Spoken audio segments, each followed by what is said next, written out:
I can't help it, guys. I just love the troops so much, and it's such a prevalent force in the current Clash of Clans zeitgeist that I can't help but to pay attention to it and not ignore the fact of how powerful bowlers are. Today's episode is going to focus just on level 1 and 2 bowlers. It's going to be 2 Town Hall 10 3-stars using Queen Walk into Mass Bowler, and then 1 3-star that you're not going to want to miss against the Town Hall 11 with level 1 bowlers against the anti-3-star base. So we're starting out here with Ring's attack against this anti-3-star design. We're going to go over some of the strategy keys on this strategy throughout this episode. So first we're going to start with the anti-3, then we'll move on to a trophy base. So against this base here, obviously starting with a Queen Walk. Now you have 3 rage spells on this attack, 1 heal spell and 1 jump spell. So that really affords you the luxury of using a rage spell if you have to in the beginning of the Queen's Walk. But of course, ideally, you'd like to keep her safe enough where you can use those rages a little bit later on the raid.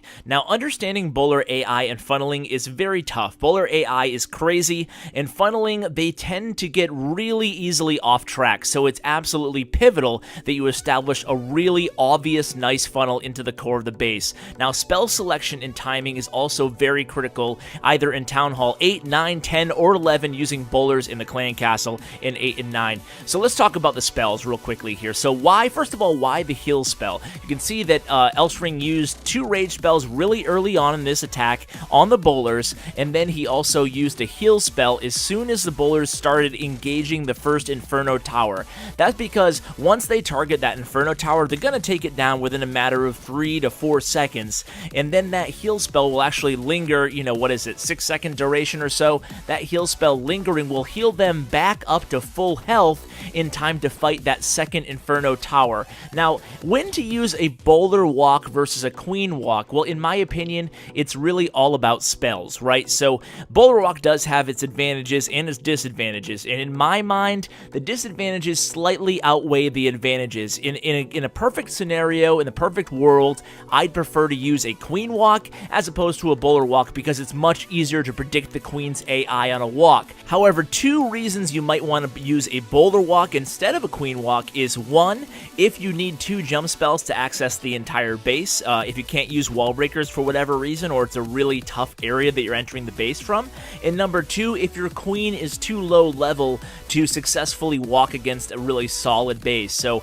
if my queen was, say, level 10 to 15, I might start with a bowler walk as opposed to the Queen Walk, and obviously I'm not mentioning the obvious here. With the bowlers, the one benefit, and again there are a lot of disincentives too, but one benefit is that the bowlers actually get 2 layers into the base without using wall breakers. So anyway, on to this replay here. It's against a very popular base design. One of the reasons I'm bringing it to you guys today is because it's just so popular as far as this base has been around forever, and if you see it, you'll now have a good strategy. So a couple points here. Number 1 is why start out from the north and not the south, and the reason I mention that is because the popular Town Hall 11 variation of this base, you always want to start out in the south, and the reason being is because the south is so defensively light and the north is so defensively dense that your queen can actually take out almost the whole southern portion of this base on her own. But when you're using a mass bowler raid like this, you can actually start out from the north, especially when there's no Eagle artillery that's usually positioned towards the south where that expo is.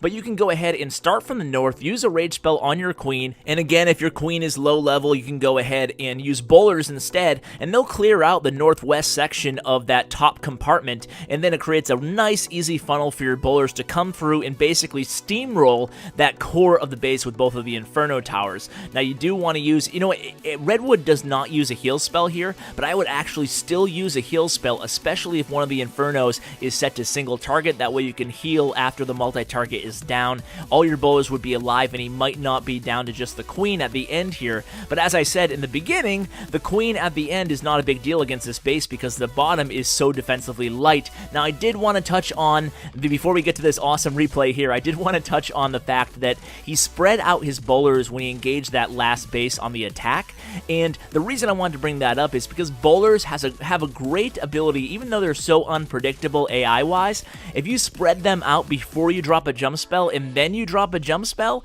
you'll see that the bowlers actually all clump back up, doing exactly what you want them to do after that jump spell is placed. So spreading out the bowlers actually creates a funnel for the bowlers later on, so it's a great way to deploy your bowlers if you're confident they're going to funnel into the core of the base or go where you want them to. So now we're on to this Town Hall 11 attack, and huge shout out to Armageddon PL for allowing me to grab this replay. A great clan over there, number one, I believe, Dutch clan in the game. I believe that's correct.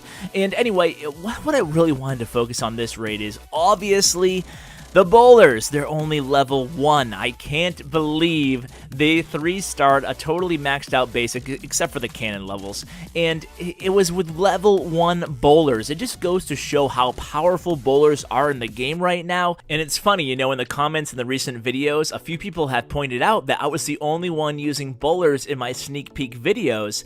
And, you know, I don't want to say I'm some sort of soothsayer or anything, but I did see the new viability of bowlers coming, and they're just crazy. The bowlers, the mass bowler strategy has absolutely taken off, and it's so much fun. I, for one, don't want Supercell to nerf them. I know quite a few of you might disagree, but, you know, it feels like for once there's two very powerful troops in the game, Valkyries and bowlers, and I'm happy with that, honestly. So I actually like bowlers actually being viable in the game right now, even though there is a little bit of a spammy element to them, but it's always been like that. The game's always had one